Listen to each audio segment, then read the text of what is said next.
Surviving Without Survivor specialist Phil and Alexa are back with the 10th and final episode in our Disney rewatch series. Tonight we are talking about Moana, and for anybody who has been here with us from the beginning, what can I say except you're welcome. And now it's going to be stuck in your head for the next 45 minutes. Enjoy. Alexa, what did you think about your first watch of Moana? Absolutely loved it. Thank you so much for telling me. I want to tee that up for you just so that you can say you're welcome back to me. You're welcome. The thoughts on The Rock's singing voice. He got it done. He got it done. And you know, so as everybody knows, my music taste is pretty shitty, as some would call it.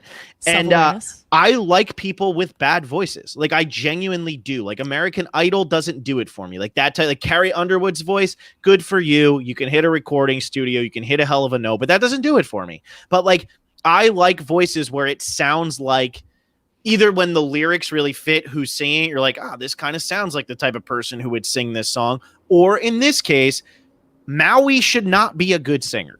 Maui should kind of have a burly, crappy, cocky voice. And The Rock's voice, I think, is perfect for this. I think it's absolutely perfect for this. I think it's really good because it doesn't sound like The Rock is singing a song. It sounds like someone who is not a professional singer is singing a song, but it's cute and it's funny and it's his intro. And, you know, when we're first introduced to him at the very, very beginning of the movie, it's like, oh, Maui, so big and intense and scary. And then you meet him and he's like a lug. He's useless. Yeah, exactly. And it's great. And actually, Gamer Girl, we can finally correct you probably for the first time we've been ever be able to. You said you may like Tangled more, but Moana is your favorite Disney princess. Not a princess. Says it like 50 times in this movie. She keeps on saying not a princess and keeps getting called out as not a princess when in reality she is a princess. But I'm giving you a hard time, Gamer Girl, because in the movie they just keep saying she's a princess. She's a princess. She's literally a princess. Yeah, like a lot of Disney, like is Mulan like technically a Disney princess? Like, or is Belle well, I guess Belle is, but yeah, Moana is like legit a princess, and absolutely. she's leading that whole squad, or she doesn't want to, but that's her job. And I'm going to keep going back to You're Welcome because it's personally, I think, top 5 Disney song ever. It's so catchy. Every time I go to downtown Disney here in California, I play it every time. It's the way to go. And there will be numerous times where my girlfriend will say to me, hey, can you do this for me? And I will start with, oh, I see what's happening here. And she'll just like stare at me and be like, what are you talking about? I'll be like, you're face to face with greatness. And then I don't really know what the next line is, but that's all you really need to do. And every time she falls for it, and it's really not that difficult to figure out what's going on because the song is played so much.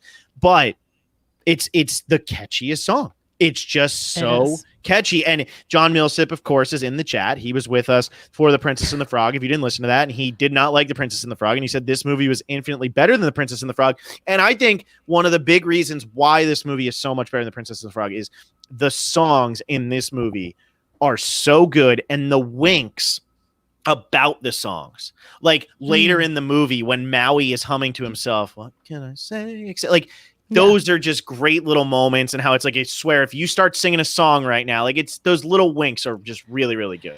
That's really good. And then like in one of the most intense moments, Moana's reaching out and she goes, thank you. And he goes, you're welcome. And like literally winks back at her. Like literally. It's his shtick. And we were just talking about how Phil and I were talking offline about how shtick sounds like a bad thing, but it's his shtick, but he's adorable because of it. Like he's a lovable, cocky demigod. He's not even a full god. He's a demigod. Well, yeah, because he was born human, and they didn't want him. They threw him away. And Moana, you know, it's one of those movies where it knows that this movie has been made 9,000 times before. Like it knows. And like The Princess and the Frog kind of knew. But then again, like we talked about last week, The Princess and the Frog very much wanted to be a classic Disney movie. Like just go back to basics, fun talking animals, you know, a fun story and all of that. But this movie like knows that it is a Disney princess movie. And it's like, let's hammer it home. Let's do all the fun stuff. But what's interesting is we started this off with Snow White. We went through Peter Pan. We went through The Jungle Book. We've done adventure movies. We've done princess movies. I think this is probably the first one that actually fits into both categories and is very entertaining for both men or boys and women or girls. I really do think that this fits for everyone because of Maui, because of Moana, because of what the story is. It's kind of genderless, as weird as that is for a Disney movie, because Princess and the Frog is very much a female movie. Peter Pan is very much a man movie, but this one is very much a kind of like genderless, like anybody can enjoy this movie. I think it also helps that, and this could be me speaking to a Survivor audience right now, but like I am a sucker for any kind of like stranded out on an island, stranded on a boat kind of story. I was actually watching it and I was like, why Life of Pi? Why is that popping into my head? And it's like, oh, this like girl, like this person is stuck on a boat with like crazy things and animals.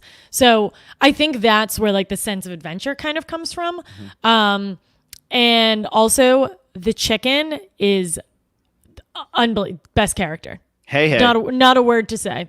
And hey saves the day at the end. Saves the day. Saves the day. The heart's about to fall and he saves it. Catches in his mouth. He's so good. And Gamer Girl brings up a good point here too. And I was just thinking about this because Jake BB said, do you know the cool story how the voice actress was cast for Moana? She was the last one that auditioned for the part. Her voice is insane. And Gamer Girl says, I wish Ali Cravalho, and I know I'm not saying her name correctly. It's not quite Idina Menzel or whatever the hell John Travolta said that one time, would do more stuff. She's been in like nothing, which is crazy. Her voice is insane. Because her voice is incredible. And she was 16 when this movie came out. She sang all that at 16? Yeah. Dang, she's got a mature voice too. Yeah, I know. That's crazy. Yeah, I'm actually shocked, not to like always bring it back to Prince and the Frog because I feel like it's biggest offender now, but both her and the singer for Prince and the Frog, I feel like have just psychotic voices, and it's crazy though, because a lot of these Disney princesses and stuff like that who are such famous songs, like these iconic songs that anytime you go anywhere, it is instantly recognizable. You hear the first note of Someday My Prince Will Come, and you know it is Someday My Prince Will Come. Whistle While You Work. None of them even became famous back then. And I mean, I'm sure that there's somebody who will be like, oh, well, in the 80s, this one happened. But how many of them really got their start because of a Disney movie? And it's really funny that didn't happen because Cravalho's voice, and I again, if I'm saying this wrong, I apologize to anybody who will be offended by it. I'm sure she won't be because she won't be listening to this. But it's just incredible. And if you haven't seen her sing at the Oscars, because she was nominated for I guess it's called How Far I'll Go. I think that's what it's called. One's good. Yeah, she sings that, and it is insane.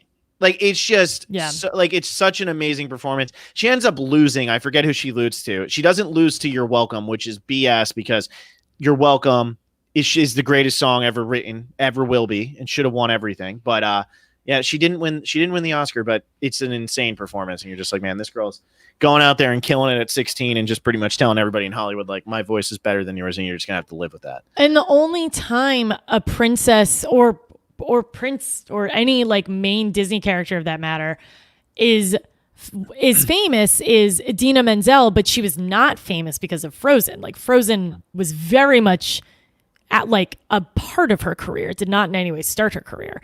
So I think that it just doesn't like Disney movies aren't lucrative to begin a career. Yeah, her name became a household name afterwards, but she was the main witch from Wicked, right? She was in the original Broadway run of Wicked. Yeah, I guess she was. I mean, like, I guess I wouldn't call her a household name, but like she's someone that people had definitely heard of, and then Frozen just only. And that made her a household name because now it's at the point where like even if you don't know her name, you don't know her name because of John Travolta absolutely butchering it when he tried to announce it. And that's when Josh Gad comes out and says, Idina Menzel, pronounced exactly how it is spelled. Her name is not even complicated. It's such an easy name.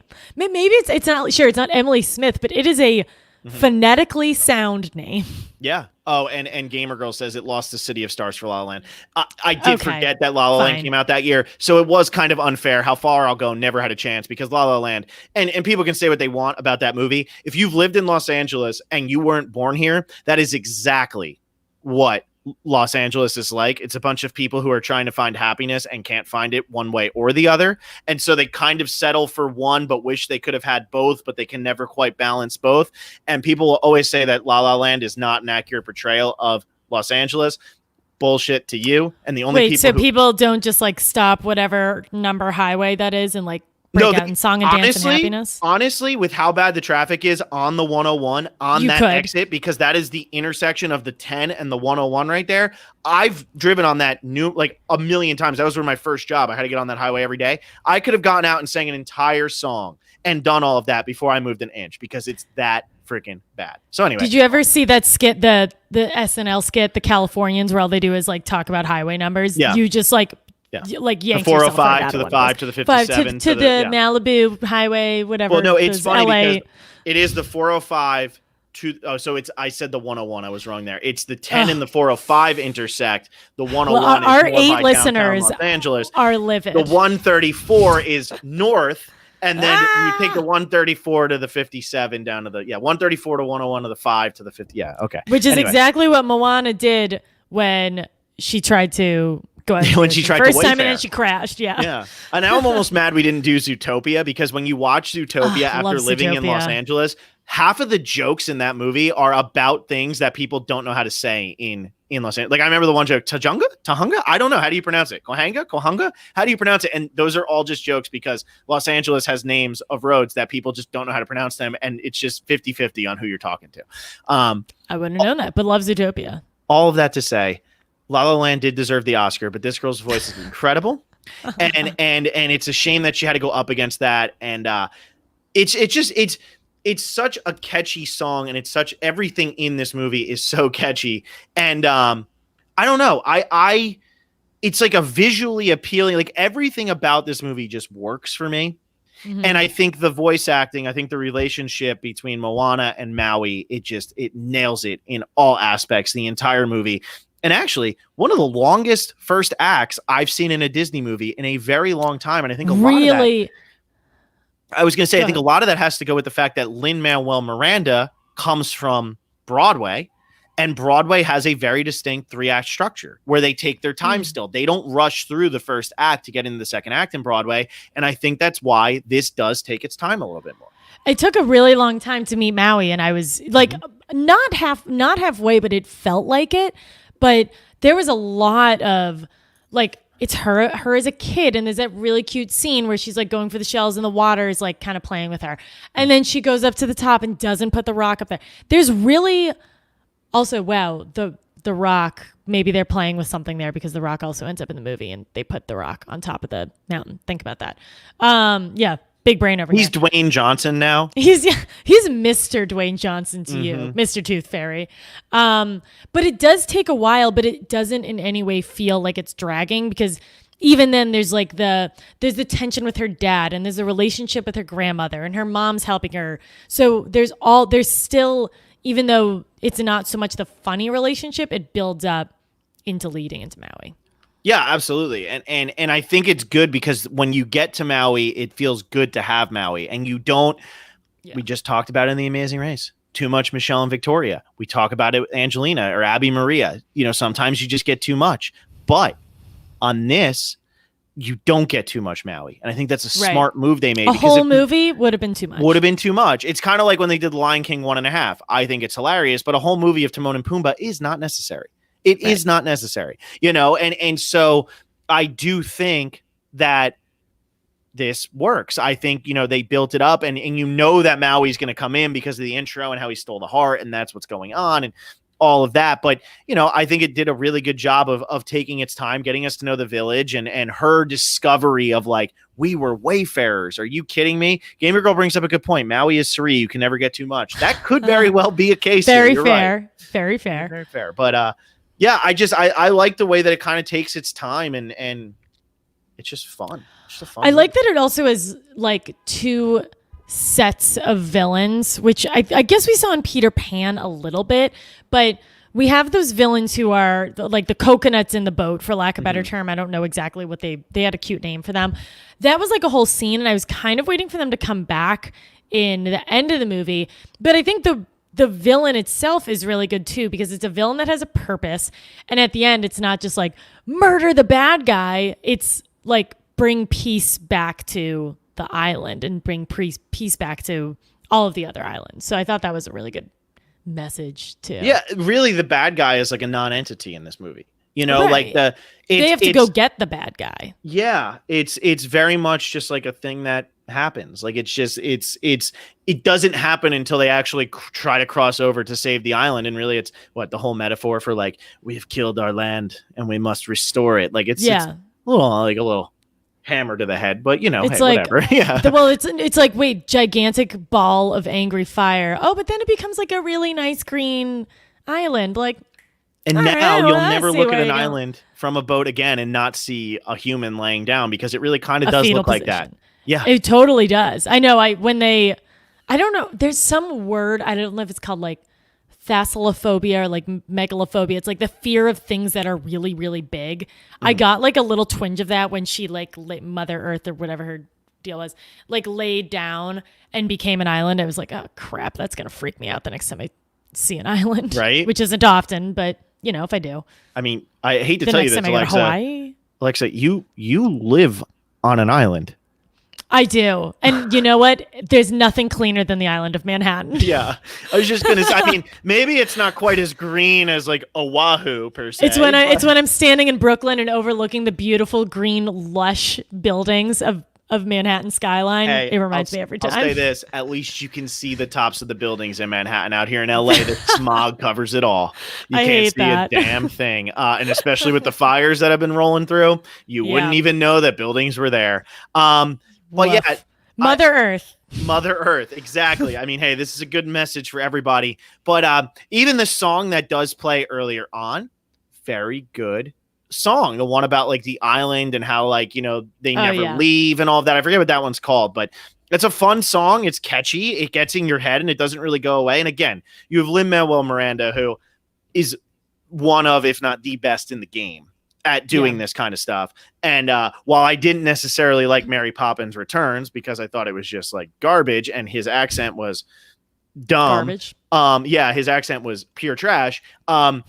You know, the guy can write a damn song and he can write showstoppers. And the fact that he essentially wrote like 3 showstoppers in this movie. Right. Well done. Well done. And then way to get Jermaine Clement in there at the end, or not at the end, but in the middle to be Tamatoa and sing the song about being shiny, which was just, I always find that part to just be hilarious. And I remember like when they were marketing this and you know, I obviously didn't watch it until 3 days ago, but they were like, oh yeah, this is like Lin-Manuel Miranda's like big movie break. And I was like, I wonder how that's going to translate.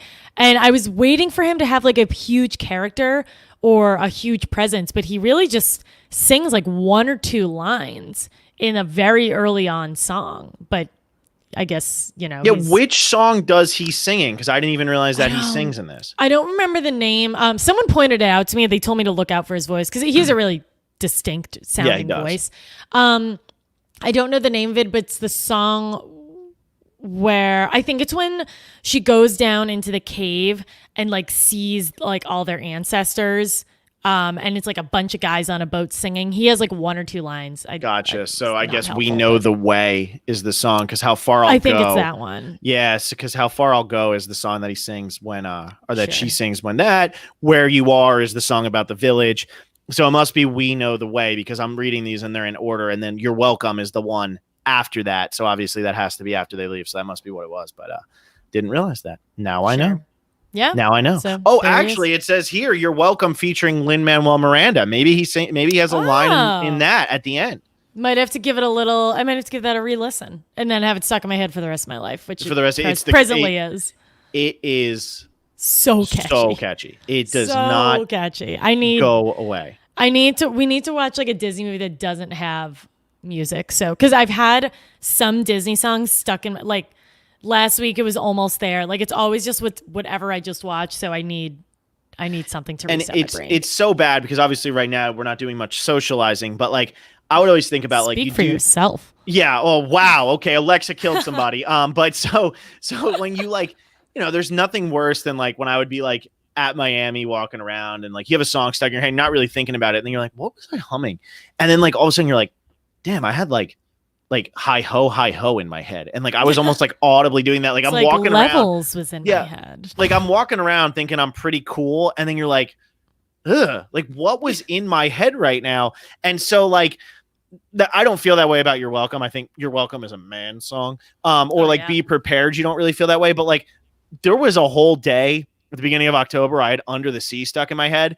And like, it's like you're walking around. I'm like, I'm going to go get myself a cheesesteak. And I walk in to get the cheesesteak and I'm like ordering it. And I'm like, is it bad that I am imagining like a crab playing like clams right now? Like, that's terrible. And like, it makes you question yourself a little bit. It's a weird thing to have stuck in your head. It doesn't really slap, if you will. But it bops. It does kind of bop. It does. It does bop. It does bop. Doesn't slap. I think a slapping has to be an EDM song. I don't think that's true, but it's not. But it like I envision, like I would never be like, oh yeah, Under the Sea, like that slaps. But then again, I'm not a kid, so. So what do you know? You're not the person who that was forced. No, exactly. That is not your thing. Rachel, get out of here. Stay. Go find something to do. So anyway, oh, here you go. Gamer Girl. I know how Phil feels after I watched Frozen. I let it go stuck in my head for weeks. Same goes for Les Mis. After I watched Les Mis, I have Do You Hear the People Sing stuck in my head for weeks. Let It Go is one that gets stuck in your head, but literally only Idina Menzel saying "Let It Go." Like that's the only part. And like Let It Go is like I could hum along to like You're Welcome, almost there, like Under the Sea. I can't even attempt to sing Let It Go. I can't even attempt to hum it because I'm not that talented at humming. Because she's just miles more talented than anybody else. Yeah. What else? I mean, I'm just gonna go with the story here. So Okay, I like the whole idea, and it's going back to the beginning, but I like the whole idea of them. Just like it's about like the whole home thing, and it's breaking away from home, which you've seen 5 bajillion times. It's what every Disney movie is. But I just feel like this one did it with more of a purpose. It wasn't, I want to be a human and I'm a mermaid. Or it wasn't, I am a woman and I want to know how to read. Yeah. Right. Yeah. Also, like both parents are present. Yeah. And grandma is kind of the like, go off and live your life. Grandma's smoking a little something. She's smoking a little something. She's high. She had a good life. Yeah, exactly. I always think I'm like, Grandma's faking this death, and I still think she faked the death. I don't think she's actually dead. It's very Game of Thrones of you. Very Game of Thrones, but no. So I kind of like that this one felt like there was a purpose because it always feels like this setup for every Disney movie is just I don't want to be what I am, but in this one it was I don't want to be what I am, and people are literally dying because we as a culture will not move on. And I thought that was a really cool story. Like Moana is like, they always say like in screenwriting, your character has to have motivation. I would argue that Moana is the most motivated Disney character aside from Basil of Baker Street and The Great Mouse Detective. They are the 2 most motivated characters because they have a reason for what they're doing. Like Basil of Baker Street is trying to find out who kidnapped this girl's father, and Moana is trying to find food for her family. But like, Ariel just wants to be a human. Like this both was a like personal and like societal need, and her leaving like quenched both of those necessary thirsts. Yes. Exactly. No, and it really works. And I think it's like a fun movie going beyond the reef and all of that. It still has like the classic tropes, but then like how the water is aiding her. I do love the scene where Maui pushes her off for like the 900th time and she falls in. She comes back. He's like, it was worth a shot because he's just so over having to travel with her. Right. But I do think that there's some, there's like some really cool elements to that. And like how I like how the water is like a character in this. And I like how it's snarky. Hey doesn't speak and Pua doesn't speak, but they're very big characters, even though really Moana and Maui are the only 2 we hear from the entire movie. Right. Yeah. Is Pua the pig? Yeah, Pua's the pig. The Pua is fantastic. And like not a huge part of the I lost my mic there. Not a huge part of the movie. I assumed he or she was going to make it onto the boat and didn't. But early on when they're like, oh yeah, that's a nice piece of pork, and he's like, great, quick, easy, funny line. Yeah. I agree. No, and he's like sad and whatever. And he almost kind of reminded me of what the hell is it? I'm thinking Pocahontas. What was his name? Miko, I think. The raccoon. I think it kind of reminded me of like the raccoon where it's like kind of there, but it's not really. So yeah. That's what I got. That's what I got for that. But what did you think of all of like the places they kind of go, because a lot of this movie does take place on the boat, but we do have the brief aside to Maui's island where she escapes from the cave that he traps her in by climbing on a gigantic statue of Maui, of him. Which is hilarious. Perfect. That he was sculpting so perfectly. We have that part. We have where they go to the monster underworld, which is kind of like a little fun scene. What do you think of like the places they go? I thought the monster underworld was a little out of place. I actually did not really care for that whole scene.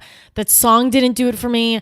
And I get what they're doing by kind of like bringing, like, because Maui's like a demigod. They're bringing in a lot of the like traditions and a little bit of the magic, but I think they could have left it with like the heart situation and where all their boats are, like in their own personal kind of underworld. I thought that was, I didn't need that. I thought that was unnecessary. So that okay. That character, I didn't like him. I thought it was, because I think the fact like most of this movie just happened on a boat with like 2.3 characters. I think it says a lot that I would have been just fine with that because the characters could carry just them being stranded on a boat. I think once they like the crab, I don't even know who, like what he was like. Tamatoa. Yeah, he didn't do it for me, and I don't know. It felt really out of place. What do you think? Well, so two things. One, he needed to get the hook, so it makes sense that like it would be in like the monster realm of the underworld. So like I get that. It is out of place, but I assume you don't know who Jermaine Clement is. I'm gonna look him up real quick. Okay, because even he's a very niche kind of thing. He was the main guy in Flight of the Conchords, and I'm trying to think. Yeah, he's the main guy from Flight of the Conchords, and then he was also in What We Do in the Shadows. So Jermaine Clement is very much a like, we call it like a cult favorite, if you will. Sure. And so his voice is incredibly recognizable because Flight of the Conchords follows a band. And so because his voice is so recognizable, and I think he'd always wanted to do a Disney movie, they kind of had him do this role. And that's why like there's so many winks at the camera here when he's like, you want me to talk about myself and you're going to trick me? Well, it's going to work. And I'm going to talk about myself in the form of song. And like he does it like very on the nose. And the song is like an outlandish, doesn't really make sense type song. Exactly. And so it's kind of like the point, because like Flight of the Conchords, a lot of the songs they do, like that's kind of like their shtick. Okay. So I've heard a few of their songs. Like I know their shtick, so that makes more sense now. I guess it just seemed like now I get why it was random. Yeah, exactly. So I don't know. I like it. I mean, like the song itself isn't really necessary, but I do think it's funny that like the biggest battle of the movie up until the end, like, you know, like I would say is that. And it's like Maui trying to steal the thing while he's singing a song and dancing and he's all excited because he's shiny and it looks freaking amazing. And it would be an awesome portion of a ride if they ever did that as a ride. That'd be a great ride. I think Moana would be a great ride in general, getting chased by the coconuts and then that part and you know, the ending where your boat is trying to get through the barrier island. Like I think there's some really cool stuff in there. Mm-hmm. Yeah. And I liked the final battle scene, and I also think the fight against like the angry coconuts was really good too. I thought that was well done.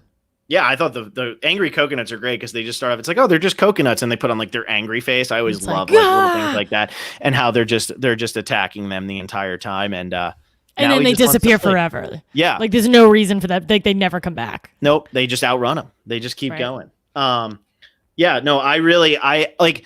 There's nothing in this movie. This is what I'll say. Even if it feels weird or outlandish, right? There's nothing in this movie that I wasn't entertained by.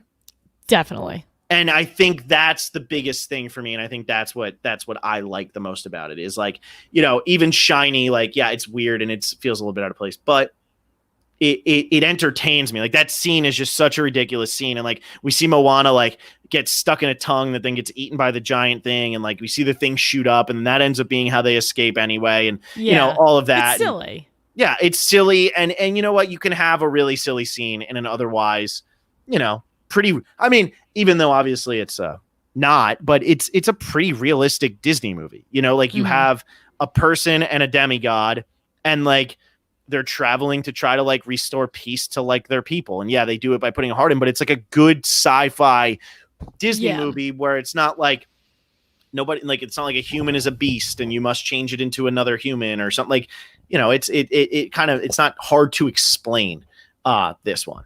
So and then so what was the other part that I had here? I had another thing that was just in my head and it totally just vanished.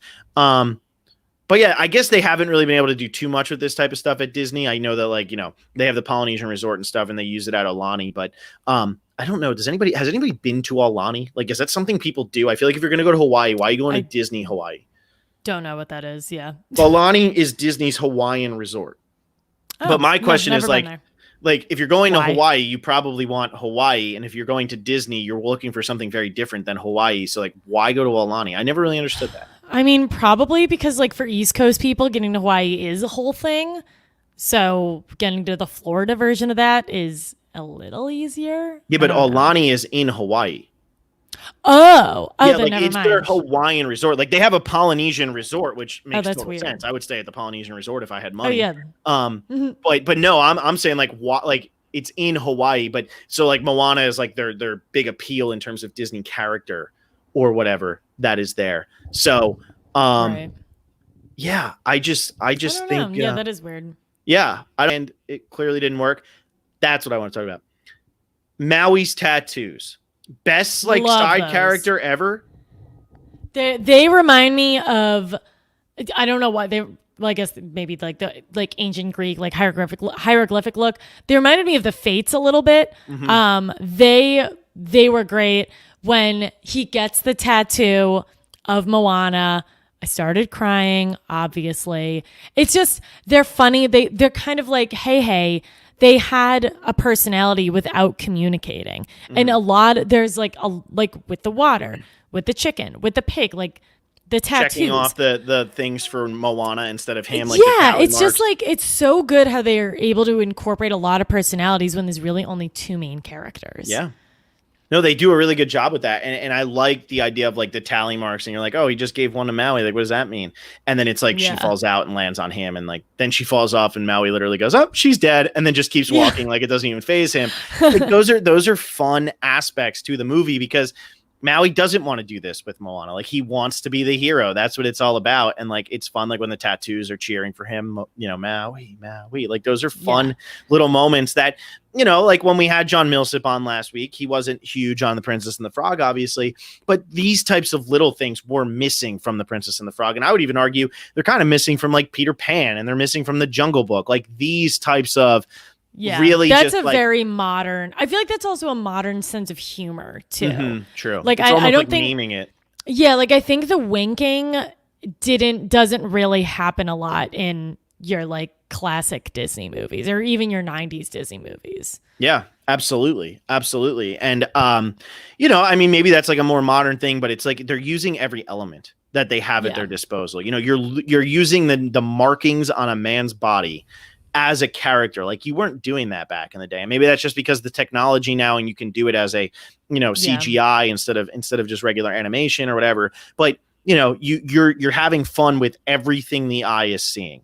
You know, just as simple as like the woman throwing the baby away. Like, you know, all those little things are just really well done. And I love like how, you know, he keeps trying to be turning himself into an eagle and then he does like the shark head and all that stuff. So like those are just great moments. They're just fun and he just keeps flopping down and it's like, we got this far and you can't do the eagle thing. And the whale really comes back into play big time because at first it's like, why does he become a whale? And then later on in the movie, he does the whale to get the monster soaked and harden it so that it's not lava. And then it really uses all of the things he turns into throughout that scene, which is pretty awesome that they actually thought that far ahead on it. Yeah. It wasn't just like, oh, look, he can't figure it out. It like actually ended up being pretty productive. Yeah, absolutely. And then he gets his new hook at the end and he's so excited. And it's not polite to, you know, not take something from a god. And he's like, jittery. I love when The Rock turns into Excited Rock, the people's champ, if you will. Excited Rock. Excited Rock. Yeah. you can always say what you want about like these people who go from sports to acting and all of that. And I know like OJ Simpson did it and he was pretty good in comedies, you know, if you watch OJ Simpson and The Rock. What do they have Simpson in and The common? Rock. I mean, yeah, they both murdered. I mean, what? I don't know what I'm saying. Oh, yeah, Gamer Girl, good point. At one point he turned into Sven from Frozen. That was a good wink. Yeah. Good wink. A really good wink. And I really do think like The Rock, no matter what, really, like you just have to be entertained by this guy. Like He he's has just an done entertaining guy. He has done by like miles ahead of the best job of capitalizing on this. And I think he's someone who everybody likes. Is he the highest grossing actor was last year? He was at least. Yeah, I don't know what's and he's going on not there. like he's not like the Nick Cage meme where it's like, oh, another Rock movie. Like, what's he doing? Because he's also in just like funny, good movies. He's in these movies because he wants his kids to watch them someday. Like he's great. He's fantastic. Yeah. And it's funny because like he goes and he does his what do you call it? Like he goes and does like Jumanji and he always ends up playing like the soft, big, strong guy. Like he's never just like, and that's kind of become a funny trope because if you saw Blockers, I don't know if you saw Blockers with John Cena. I did. Yeah. And it was unbelievable. It's hilarious. And like John Cena is doing kind of a similar thing to The Rock. And there's just something entertaining about a big, strong, burly man being super soft. Like there's just something so funny about it. It's like John Cena's character in Trainwreck too. It's Yes. like he's such a boob. Yeah. But he's so funny because he's this big, strong, like hunky guy. Yeah.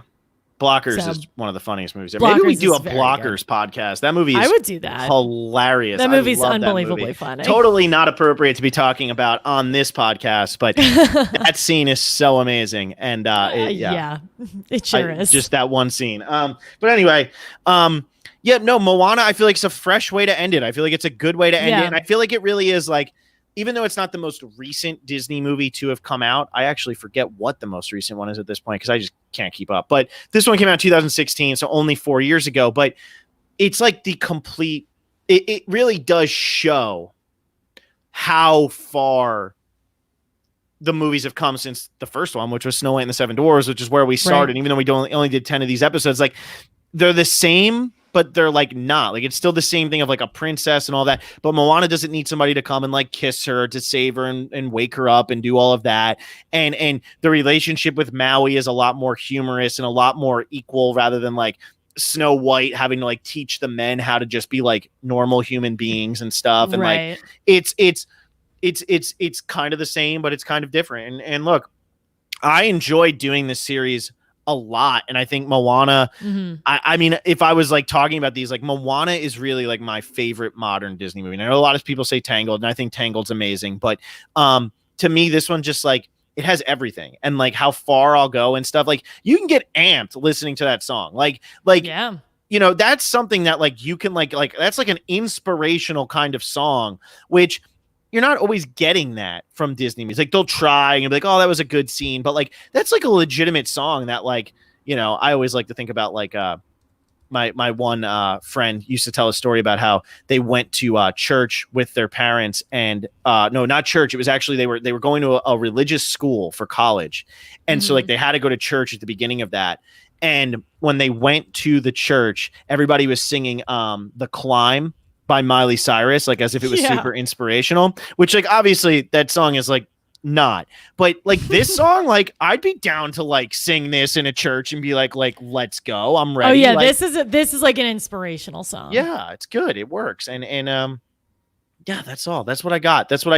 Alexa, go watch more Jermaine Clement stuff. If you haven't watched What We Do in the Shadows, the movie, go watch it. Unbelievably dry movie, so maybe you won't love it, but it's a mockumentary about vampires and it is hilarious. I like dry, so I'm sure I'll like it. Yeah. Yeah. No, I'm glad we ended on this one too. This was good. This was a fun series. I don't know if, I mean, hopefully we won't be put in a situation where we'll have to do it again, but maybe we can like do some one-offs here and there because this was a lot of fun and it was really different, and sure, we got a lot less viewers than we usually do, but I really enjoyed it. And this is something that you guys can watch whenever you want. So if you find anybody who you know is a big Disney fan and just like kind of like, hey, I would like to hear somebody talk about this. I mean, you go all the way back. We did what? Snow White, Peter Pan, The Jungle Book, The Little Mermaid, Beauty and the Beast, Aladdin, The Lion King, Mulan, The Princess and the Frog, and Moana. Those are our 10. I did that. I don't have that written down. This is old notes. I think you did that in order, too. I did do that in order. So those are the 10 movies we did for this series. If you haven't watched any of them, they're always going to be there. This is something that's always going to be somewhat relevant. You guys can all go watch this whenever you want. Big Brother All-Stars is now over, as we've just found out, so that's good. Thank heavens. That's the only thing. My Twitter feed is slightly less dirty now. Davey will finally be a happy person again. I feel like every time Davey tweets, he's like, "Why am I watching this shit?" And you know what, Davey? I don't know. We don't know. We don't get it. We've been watching Disney movies for 10 weeks. You've been watching things that make you never sad. Been happier. Stop. Yeah.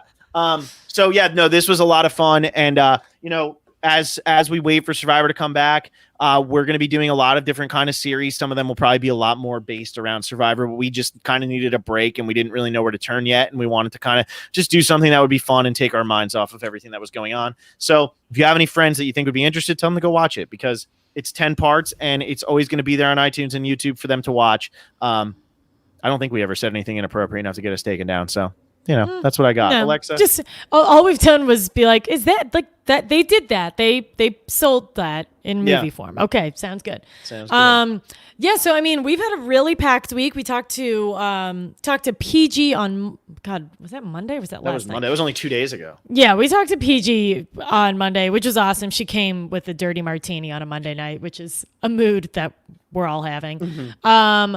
And tomorrow night, we're going to be joined by Peridium, which is really exciting. We haven't worked with him before. And then next week, we're kind of going back to our usual just Wednesday nights of Amazing Race recaps at 9 Eastern, right after they air at 8 Eastern. And then completing our China rewatch after that. We do have plans to continue to bring you guys more content with or without a new season of Survivor. Obviously, we are heading towards the American holiday season. We're about to head into Thanksgiving and all the December holidays too. So obviously our timing might get a little sketchy, but just know we have a lot working for you guys and we have a lot of good stuff coming for you at the latest in the new year, if not before then. And we have even more for you if you become a patron. If you go to patreon.com/Survivor Specialists, we have 4 different tiers of patronage. We've been having some of our $20 patrons actually come on our podcast and do some of these recaps and analyses with us. So make sure to give those a listen. Phil, did I miss anything? No, that's it. If you are a patron, you have a lot of backlog to get to. So become a patron. Like you'll have content for days because we were putting out content every day. So you'll have plenty to get if you become a patron. So go head over to patreon.com/Survivor Specialist, and we will see you another time. And thank you for listening to our Disney rewatch series. We have survived without Survivor for at least a few weeks, and we will continue to do so with other fun stuff. So I'll see everybody later, and goodbye.